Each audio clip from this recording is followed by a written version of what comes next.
Quelle joie d'être reçu chez vous. Je n'avais jamais eu ce privilège. Est-ce bien le salon de l'Aigle? Comment en a-t-on parlé? Toute l'Europe en parle. Je vous prie d'excuser ce désordre, monsieur Fouché. J'étais encore à Gand avant-hier et les scellés ont été apposés sur la porte. Oh. Oui, les scellés. Mais vous qui savez tout, je ne vous apprends rien. Oui. En quel temps nous vivons? Avez-vous fait bon voyage? Excellent, j'étais avec sa majesté. Elle se porte bien? Bien, la mine rubiconde et l'esprit vif. Oui, il paraît qu'elle en a beaucoup. Beaucoup d'esprit, monsieur Fouché. Sans vous, elle serait encore à Gand? Elle est encore à Saint-Denis. Oui, vous avez une fois de plus manœuvré divinement en sa faveur. Merci. 2 couverts. Vous étiez bien sûr de vous, monseigneur, en m'invitant tout à l'heure à souper? Nous sommes seuls? Je ne vous suffis plus, monsieur Fouché. Asperges en petit pois, cul d'artichaut à la rébigote, saumon à la royale et filet de perdrix. Monseigneur, à votre table, on ne peut songer à changer de régime. La situation n'est pas simple. Les chambres ont proclamé Napoléon II empereur. Soyons sérieux. Et Marie-Louise régente, je me permets de vous le rappeler. Ce saumon est une merveille. Il vient du Rhin par courrier spécial de Strasbourg à Paris. Quand on pense que chez Wellington, on nous sert du bouilli dans de la marmelade. Si vous pouvez faire comprendre au gros Bourbon qu'il est préférable pour lui de retourner une fois de plus et définitivement vers la Belgique avec les siens, je me ferai un devoir de vous donner les relations extérieures à mes côtés dans mon gouvernement.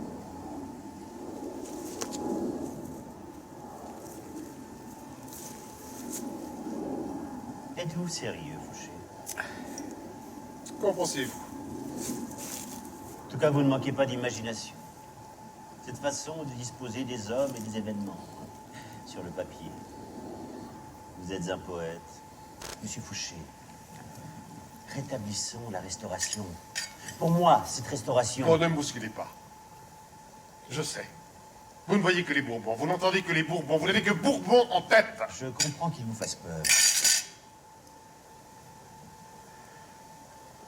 Je suis duc, sénateur et conseiller d'État. Je préside le gouvernement. Les Jacobins sont à ma botte et la République à nos portes. Vous ne m'intimiderez pas. Personne ne m'a jamais intimidé. Et puis j'ai la police. Cessons de nous chamailler. Oui ou non, voulez-vous que je parle de vous au roi? Vous me ferez mourir de rire. Votre podagre ne mettra son gros cul sur le trône que si je le veux bien. Parlez plus bas, je vous prie. On ne sait plus ce qu'on mange. À propos de cul, monseigneur, ceux de vos artichauts ne peuvent que susciter l'hommage. Revenons à celui du podagre. N'oublions pas que chez les rois, l'intérêt politique est souvent subordonné à ce qu'on appelait jadis... comment l'appelait-on ce sentiment déjà Ah oui, le sens de l'honneur. Pour Sa Majesté, par exemple, un mot dit par étourderie un matin de janvier 1793 peut très bien lui rester plus de 20 ans dans l'oreille. Il est vrai que ce mot avait son poids d'acier, et que l'homme qui l'écoutait, assis sur le banc des accusés, était son frère, Louis XVI. Quel que soit l'intérêt qu'elle ait d'un homme, elle peut très bien lui refuser à jamais son pardon ou lui interdire toujours son antichambre. Absurde, me direz-vous, et pourtant, c'est ainsi que sont parfois les rois. Et c'est compte tenu de ce qu'ils sont que vous ne pouvez dédaigner le soutien de mon art auprès du souverain. Le soutien de votre art. Pour faire oublier à Louis XVIII qu'il y a de cela 22 ans, vous avez fait couper en 2 morceaux son frère Louis XVI. Monsieur de la police, enquêtez-vous ou me confessez-vous? Je vous renifle. Je vous renifle, monsieur, et je m'aperçois que vous sentez mauvais. Encore plus mauvais que moi, qui ne sent que le sang. Ne vous inventez pas trop auprès du roi. Il est particulièrement sensible à ce parfum, surtout en ce qui me concerne.